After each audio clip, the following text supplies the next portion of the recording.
Break के बाद एक बार आपका फिर से स्वागत है। चलिए सीधे आपको भिलवाड़ा ले चलते हैं, जहां पर सीएम भजनलाल शर्मा दामोदर अग्रवाल के समर्थन में जनसभा कर रहे हैं। जैसे ही केंद्र में पूर्ण बहुमत की सरकार आई, लोग कहते थे खून की नदियां बह जाएंगे, ऐसा हो जाएगा, वैसा हो जाएगा। कुछ नहीं हुआ। 5 मिनट के अंदर धारा 370 हटा दी गई और एक बूंद खून का नहीं गिरा। यह हम आपसे कहना चाहते हैं। जनता का भरोसा है, मोदी जी के ऊपर पूरे देश की जनता का भरोसा है। जनता इस बात को मानती है कि मोदी जी जो कहते हैं करके बताते हैं। आपने देखा होगा, कांग्रेसियों ने तो हल्फनामा दे दिया था, राम जी तो काल्पनिक हैं, ये तो कथाओं में आता है, अयोध्या में राम जी पैदा नहीं हुए थे। अरे ऐसा मत करिए, कांग्रेसी हो, आप देख रहे हो, आप कह रहे हैं कि हमने तो साहब निमंत्रण ठुकरा दिया। मैं आपसे कहना चाहता हूँ, गांव के लोग हैं, गांव में जब बैल होता है और वो बुजुर्ग हो जाता है या वो पोज पड़ जाता है तो कहते हैं ना, इसमें से तो राम निकल गया। तो इन कांग्रेसियों में से तो राम जी निकल गए। ये तो कभी यहाँ की सीट बदल रहे हैं, कभी यहाँ की सीट बदल रहे हैं। कहीं वो कह रहा है कि मेरे को तो वैसे ही खड़ा कर दिया, कोई कह रहा है मैं तो खड़ा ही नहीं होना चाहता था, जबरदस्ती मेरे को टिकट दे दिया। अरे इनमें से तो राम कहते हैं ना, राम निकल गए। ये तो बिल्कुल राम निकलने ही थे। जिन्होंने राम जी को नहीं मान रहे, उनका राम तो निकलेगा ही। ये मैं आपसे कहना चाहता हूं।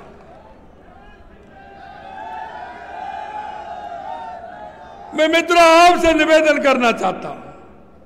हम कहना चाहते हैं, जनता के बीच में हमारी केंद्र की सरकार हो या राज्य की सरकार हो, हम जनता के बीच में जवाबदेही हैं। जनता के बीच में जाते हैं, जनता जिस बात को कहती है, जनता जिस काम को कहती है, हम घोषणा पत्र में उसी काम को लेते हैं।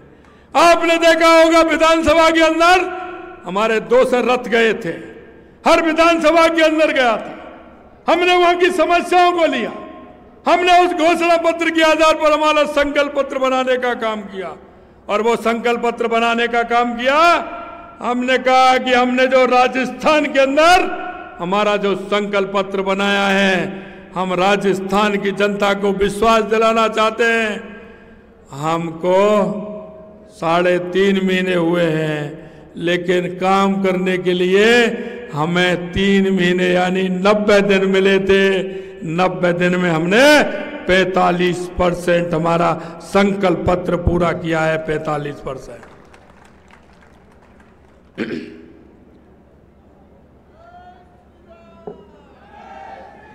मित्रों मैं कहना चाहता हूं, यही संकल्प पत्र लेकर हमारे लोकसभा चुनाव के अंदर, हमारी लोकसभा चुनाव में 2 गाड़ी हमारी गई हैं। हमने जनता के बीच में जाते हैं क्योंकि हम जनता की बात सुनते हैं। जनता जो कहती है वो हम करते हैं। हमारी अभी भी गाड़ी गई है। लोकसभा के मुद्दे हमने लिए हैं, लोकल मुद्दे हैं वो भी उनको भी लिया है, और हमारे विकास के मुद्दे हैं उनको भी हमने संकल्प पत्र में लिया है। हम आपको यह विश्वास दिलाना चाहते हैं। हमने आपसे कहा था, 15 दिसंबर को हमारी सरकार का गठन हुआ था।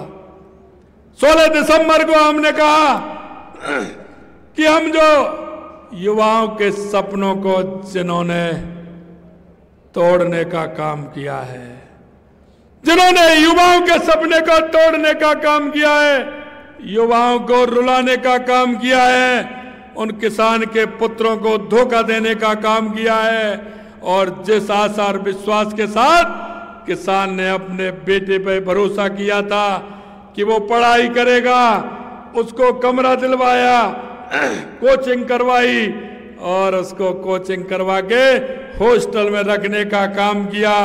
पिता ने पुत्र पर भरोसा किया और पुत्र ने पिता को विश्वास दिलाया कि अब की बार मैं परीक्षा में पास होकर के आपका सहयोगी तो बनूंगा, आपके सहारा बनने का काम करूंगा। उस विद्यार्थी के सपने तोड़ने का काम इस कांग्रेस की सरकार ने किया। हमने कहा था कि जिन्होंने युवाओं के सपने को तोड़ने का काम किया है, हम उसको चैन से नहीं बैठने देंगे। कितना भी बड़ा आदमी हो, सलाखों के पीछे जाएगा। और आप देख रहे हैं किस तरह से कल भी इंस्पेक्टर पकड़ा है। एक तो इंस्पेक्टर कुछ ऐसे थे जो ट्रेनिंग ले रहे हैं, फर्जी तरीके से पास होकर के ट्रेनिंग ले रहे हैं। मैं कहना चाहता हूं अभी तो ये आ रहे हैं, लेकिन वो भी जल्दी आने वाले हैं। जिन्होंने उनके साथ कुठाराघात किया है, उनका भी नंबर आने वाला है।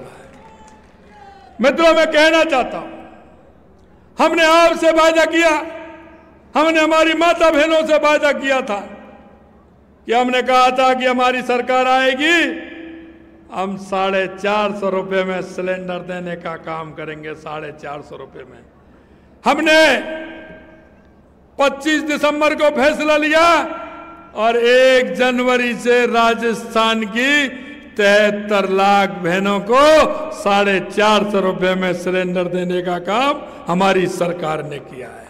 यही नहीं, हमने किसानों से वादा किया था कि हमारे केंद्र की सरकार 6,000 रुपए सम्मान निधि देने का काम करती है। 6,000 रुपए देने का हमारी राजस्थान की सरकार करेगी। पहली किस्त 2,000 रुपए की हमने पहली कैबिनेट में 6,000 से 2,000 बढ़ा करके 8,000 रुपए किसानों को देने का काम हमारी सरकार ने किया है। मित्र, यही नहीं,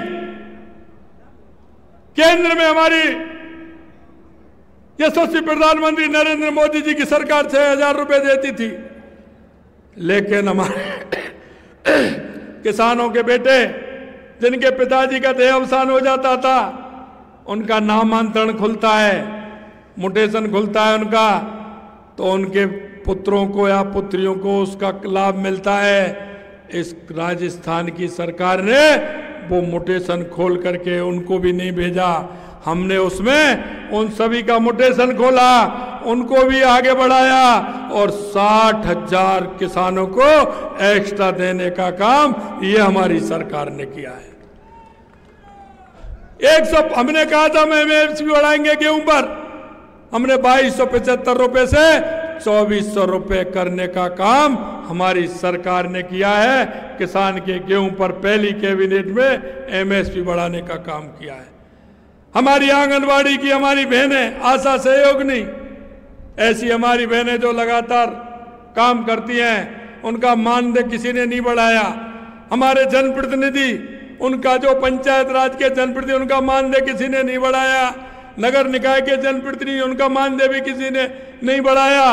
और हमारी सामाजिक सुरक्षा पेंशन, हमारे बुजुर्गों की, हमारे दिव्यांगों की, हमारी माता बहनों की कांग्रेस। और चलिए आगे बढ़ते हैं। राजसमंद के दौरे पर मंत्री जोराराम कुमावत ने न्यूज 18 से खास बातचीत में कहा है कि बीजेपी प्रदेश की सभी 25 सीटें जीतेगी और राजसमंद सीट पर बीजेपी ऐतिहासिक जीत दर्ज करेगी। वहीं मोदी सरकार की नीति और कार्यकाल के दम पर 400 पार का लक्ष्य पूरा होगा।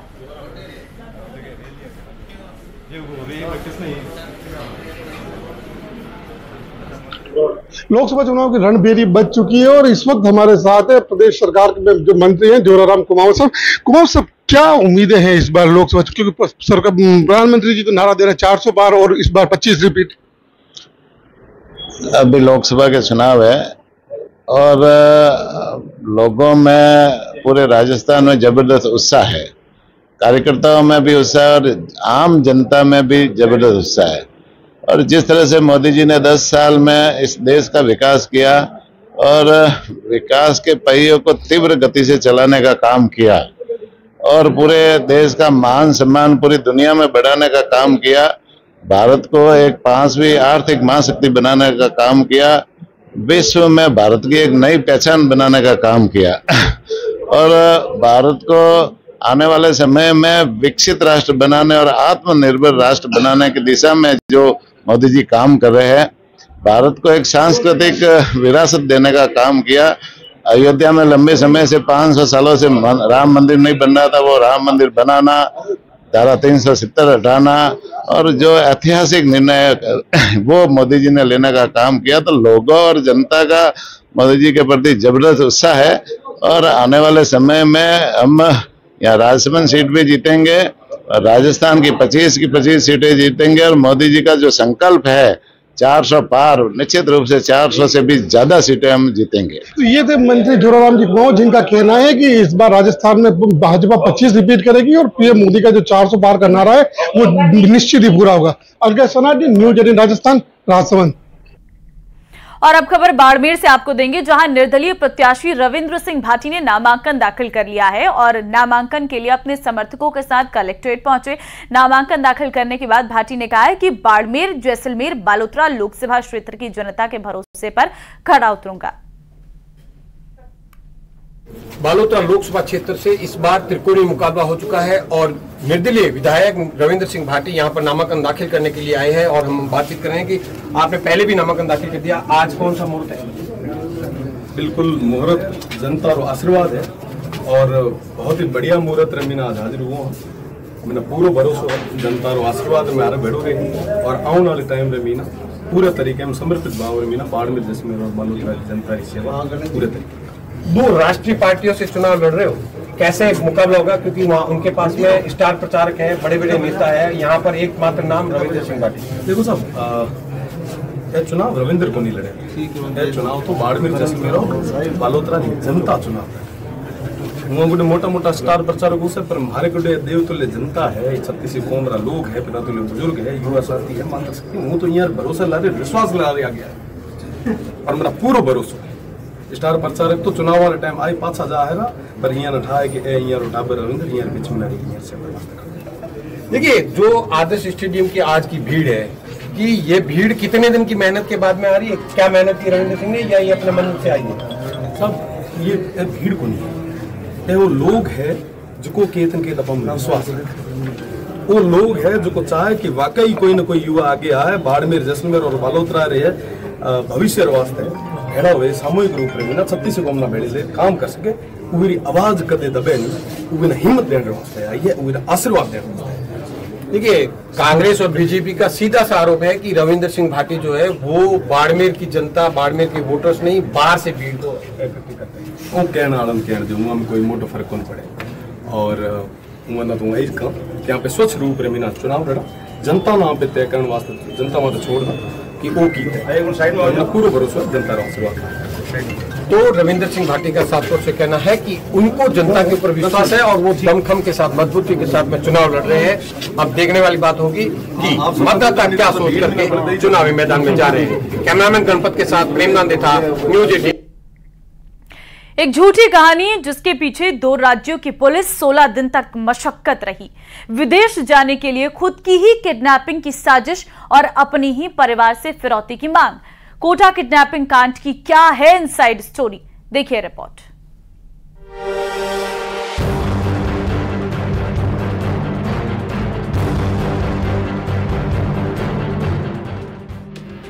दिन 2 राज्यों की पुलिस, 3 प्रदेशों के चक्कर और कहानी पूरी की पूरी झूठी।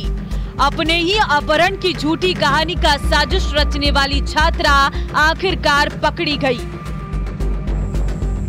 एक सपना, कुछ दोस्तों की गलत हिदायत और एक बेटी ने अपने ही पिता से 30 लाख की फिरौती की डिमांड कर ली। 2 हफ्ते पहले, जी हाँ, पूरी कहानी शुरू हुई करीब 2 हफ्ते पहले, जब एक पिता के पास उसकी बेटी की कुछ तस्वीरें आई। तस्वीरों में बेटी के हाथ, पैर और मुंह बंधे हुए और साथ में एक मैसेज, बेटी के बदले 30 लाख की डिमांड। छात्रा के फोटो सामने आते ही परिजनों से लेकर पुलिस प्रशासन तक में हड़कंप मच गया और राजस्थान और एमपी पुलिस छात्रा की तलाश में जुट गई। पुलिस की जांच चल ही रही थी कि जयपुर से एक सीसीटीवी फुटेज सामने आया जिसमें छात्रा अपने 2 दोस्तों के साथ देखी गई। छात्रा इंदौर से बस पकड़कर जयपुर पहुंची हुई थी। जैसे जैसे दिन बीत रहे थे वैसे वैसे परिजनों की परेशानी भी बढ़ती जा रही थी। इसी बीच कोटा पुलिस ने मामले को लेकर बड़ा खुलासा किया।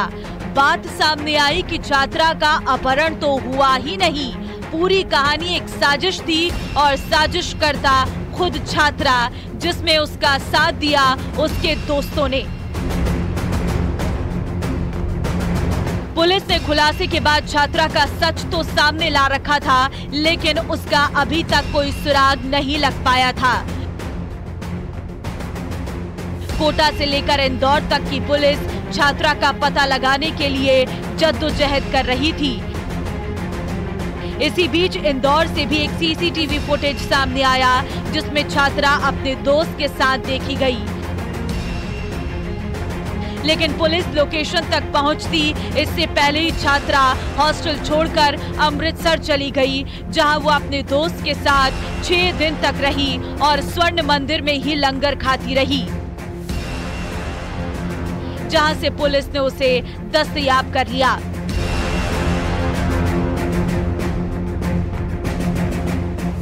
सोलह दिन बाद छात्रा पकड़ी गई। पूरे मामले का खुलासा हुआ, जो और भी चौंकाने वाला था।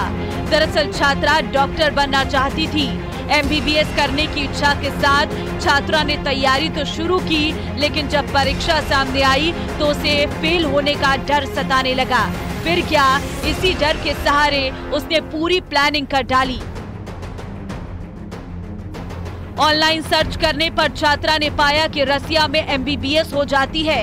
इसके लिए छात्रा ने YouTube देखकर किडनैपिंग की पूरी कहानी रची और अपने ही पिता को ठगने का प्लान बना लिया।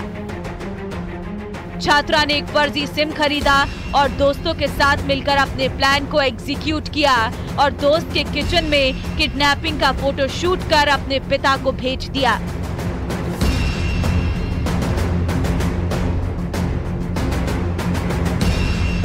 अब जैसे एग्जाम का टाइम आ गया है और इसको लगा कि ये पढ़ाई में इसने करी नहीं है, कुछ सफलता शायद कुछ मिलेगी नहीं, तो अपने माता पिता को ये क्या जवाब देगी। तो उसी क्रम में इसने सोचा कि ये बाहर जाकर इसे सर्च किया ऑनलाइन। इससे लगा कि रशिया में MBBS हो जाती है। तो YouTube में एक वीडियो के माध्यम से इसको ये आइडिया मिला कि इस तरह फिरौती का एक अपहरण का और फिरौती का एक प्लान करके और अपने खुद के माता पिता से 30 लाख रुपए लेकर फॉरेन में जाके रशिया में एडमिशन लेकर MBBS में और फिर अपने माता पिता को ये सूचित करें। फिलहाल छात्रा और उसके दोस्त विज्ञान नगर थाना पुलिस के शिकंजे में हैं, जिनसे पूरे मामले की पूछताछ की जा रही है। कोचिंग छात्रा हालांकि कोटा में रहकर कोचिंग नहीं कर रही थी, लेकिन पिछले दिनों अपने पिता को बंधक बनाने व अपहरण करने की झूठी तस्वीरें भेजकर अपने साथी के जरिए एक कहानी रची और विदेश जाने के लिए 30 लाख रुपए की फिरौती की डिमांड कर डाली। छात्रा को दस्तयाब करना 2 राज्यों की पुलिस के लिए एक बड़ी चुनौती बनी हुई थी। अब छात्रा को दस्तयाब करने के बाद पुलिस व परिजनों ने राहत की सांस ली है। कोटा से न्यूज़ 18 दास्तान के लिए ओम प्रकाश मारू। 19 अप्रैल को पहले चरण के लिए मतदान होने हैं। ऐसे में राजनीतिक दलों ने चुनाव प्रचार तेज कर दिया है। कल PM मोदी राजस्थान के दौरे पर रहेंगे, जहां वो चूरू में जनसभा को संबोधित करेंगे और जिसके लिए पार्टी सभा की तैयारियों को अंतिम रूप दे रही है। पूर्व नेता प्रतिपक्ष राजेंद्र राठौर ने तैयारियों का जायजा लिया और न्यूज़ 18 से खास बातचीत में कहा है कि अब की बार 400 पार में चूरू भी शामिल होगा। सर, क्या कार्यक्रम रहेगा कल लखी भीड़ होगी। दुनिया के सबसे लोकप्रिय नेता नरेंद्र मोदी जी को सुनने और देखने के लिए जनता आ रही है। तीसरी बार प्रधानमंत्री नरेंद्र मोदी जी इस देश की तकदीर और तस्वीर को बदलने के लिए प्रधानमंत्री की कुर्सी पर आरूढ़ हो। ये सपना चूरू वासियों का है, चूरू लोकसभा वासियों का है, प्रदेश वासियों का है और मिशन 25 पूरा होगा। कल शंखनाद होगा और कल के बाद इस चुनाव की दशा और दिशा इस प्रकार की करवट बदलेगी कि हमारा उम्मीदवार लाखों मतों से जीतेगा। सर, लोकसभा चुनावों की बात करें तो क्या मुद्दे रहने वाले हैं लोकसभा चुनाव में? विकास, देश का विकास, देश की अर्थव्यवस्था का विकास, देश का सर्वांगीण विकास, आधारभूत संरचनाओं का विकास, यमुना का पानी चूरू तक पहुँचे, टूरिस्ट सर्किट में चूरू शामिल हो, चूरू के अंदर उद्योग रहित जिलों में यहाँ की धमनियाँ वापस विकास की धमनियों के रूप में उद्योग लगे, यही पूरे मुद्दे रहेंगे। और हम हमारे इस भजनलाल जी की डबल इंजन की सरकार ने जो काम किए वो हमारे मुद्दे रहेंगे, और जो गरीबों के जीवन को बदला है मोदी जी ने अपने 10 साल के कार्यकाल में, वही हमारे मुद्दे हैं। सर, जो यमुना जल समझौता है उसके बारे में कांग्रेस कह रही है कि चूरू को सिंचाई का पानी नहीं मिलेगा। इस तरह कांग्रेस तो ERCP के लिए भी कह रही थी। कांग्रेस ने जिस काम को कांग्रेस कर नहीं पाई, 30 साल तक हम विधानसभा में बोलते रहे, वो किस मुंह से सवाल खड़ा कर रहे हैं। मैं समझता हूं उनके चेहरे से नकाब हट चुका है। सर, जो 400 पार है उसके अंदर चूरू सीट भी मानी जाए? निश्चित तौर पर पूर्व नेता प्रतिपक्ष है राजेंद्र राठौड़ हैं, जिन्होंने बताया कि कल प्रधानमंत्री नरेंद्र मोदी हैं, उनका क्या कार्यक्रम रहने वाला है, और जो चूरू सीट है वो 400 पार है वो बताई गई है। मैं न्यूज़ 18 के लिए पवन के साथ मनोज शर्मा।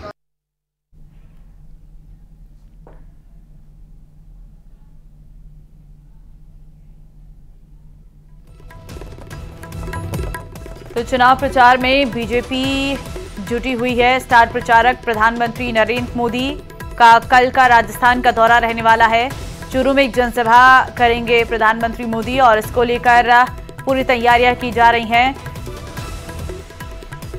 और इस बीच एक बड़ी खबर निकलकर सामने आ रही है बांसवाड़ा से। ये बड़ी खबर है, बागीदौरा विधानसभा सीट से बड़ी खबर निकलकर सामने आ रही है। कांग्रेस ने कमलकांत कटरा को उपचुनाव में उम्मीदवार बनाया है। बीटीपी पार्टी से इस्तीफा देकर कांग्रेस में शामिल हुए थे और कुछ ही देर में उपखंड अधिकारी के समक्ष अपना नामांकन दाखिल करेंगे। देखिए, इंतजार किया जा रहा था कि आखिर कब जो है उम्मीदवार घोषित करती है कांग्रेस, और फिलहाल खबर सामने आई है कि कमलकांत को मैदान में उतारा है। अपने प्रत्याशी का ऐलान जो है वो कांग्रेस ने कर दिया है। बड़ी खबर आपको बता रहे हैं, बागीदौरा विधानसभा सीट जहां पर महेंद्रजीत सिंह मालवीय ने अपना इस्तीफा दिया था, कांग्रेस छोड़कर बीजेपी में शामिल हुए थे और इस वक्त डूंगरपुर बांसवाड़ा से उन्हें प्रत्याशी बनाया है लोकसभा का बीजेपी ने। ऐसे में बागीदौरा पर उपचुनाव होने वाला है। लोकसभा चुनाव के साथ साथ उपचुनाव बागीदौरा विधानसभा सीट पर हो रहा है और इसी के चलते कांग्रेस ने अपने उम्मीदवार का ऐलान कर दिया है। कमलकांत उपचुनाव में उम्मीदवार होंगे। कांग्रेस से इंतजार किया जा रहा था, आज 2 सीटों पर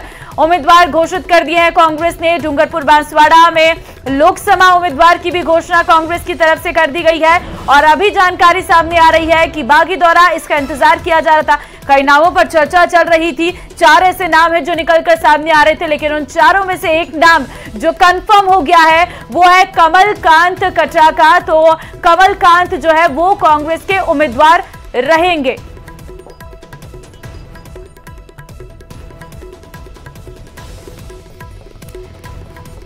तो फिलहाल आपको बता दें कि कांग्रेस ने कमलकांत कटारा को उपचुनाव में उम्मीदवार घोषित किया है। ये बड़ी खबर से इस वक्त आपको रूबरू करवा रहे हैं। दरअसल आपको बता दें, बीटीपी पार्टी से इस्तीफा देकर कांग्रेस में वो शामिल हुए थे और कुछ ही देर में वो अपना नामांकन दाखिल करेंगे। तो फिलहाल ये बड़ी अपडेट से इस वक्त आपको रूबरू करवा रहे हैं। दरअसल आपको बता दें कि कांग्रेस ने ये लास्ट जो उम्मीदवार है वो भी आप घोषित कर दिया। आकाश सेठिया संवाददाता बांसवाड़ा से फोन लाइन पे हमारे साथ है। आकाश, जिसका इंतजार किया जा रहा था कि बागीदौरा विधानसभा सीट पर आखिर किसको उतारती है कांग्रेस, नाम फाइनल हो गया है। अब बताना चाहेंगे कि काफी लंबे समय से ये मीटिंग चल रही थी। सुबह से मीटिंग का दौर चालू था जिसमें 4-5 नामों को लेकर आला कमान और यहाँ के पदाधिकारियों की मीटिंग चली, जिसमें ये कमलकांत कटारा का नाम फाइनल हुआ है। साथ ही ये कुछ ही समय पहले कांग्रेस ज्वाइन करी, ये बीटीपी पार्टी में थे, जिसके बाद इन्होंने अभी राहुल गांधी के दौरे के समय ही इन्होंने कांग्रेस ज्वाइन करी थी और आज इनको बागीदौरा विधानसभा से उम्मीदवार बनाया गया है। ठीक है आकाश, अब मुकाबला कितना दिलचस्प हो गया है, क्योंकि यहां से महेंद्रजीत सिंह मालवीय ने अपना इस्तीफा दिया और बीजेपी में शामिल हुए। अब कांग्रेस के लिए यहां पर चुनौती कैसी होगी, क्योंकि ये काफी सुरक्षित सीट थी कांग्रेस के लिए। जी, बताना चाहेंगे, अब ये एक त्रिकोणीय मुकाबला हो गया। पहले भी यहाँ पर जैसे महेंद्रजीत सिंह मालवीय कांग्रेस से यहाँ पे चुनाव लड़े थे, उस दौरान यहाँ कांग्रेस ने जीत हासिल करी थी। अब देखने वाली बात यह है कि कमलकांत कटारा क्या वही मजबूती इस विधानसभा सीट पर रख पाते हैं, क्योंकि यहाँ पर भारतीय आदिवासी पार्टी भी चुनाव में मजबूत थी, जो 2nd नंबर पर आई थी और 3rd नंबर पर बीजेपी आई थी। अब सारी रणनीति अब क्योंकि बागीदौरा विधानसभा सीट में मालवीय का दबदबा था, अब वो बीजेपी ज्वाइन कर ली, जिसके बाद अब वहां की सीट की क्या स्थिति रहती है वो देखने वाली बात है। बिल्कुल आकाश, बहुत धन्यवाद आपका तमाम जानकारी देने के लिए।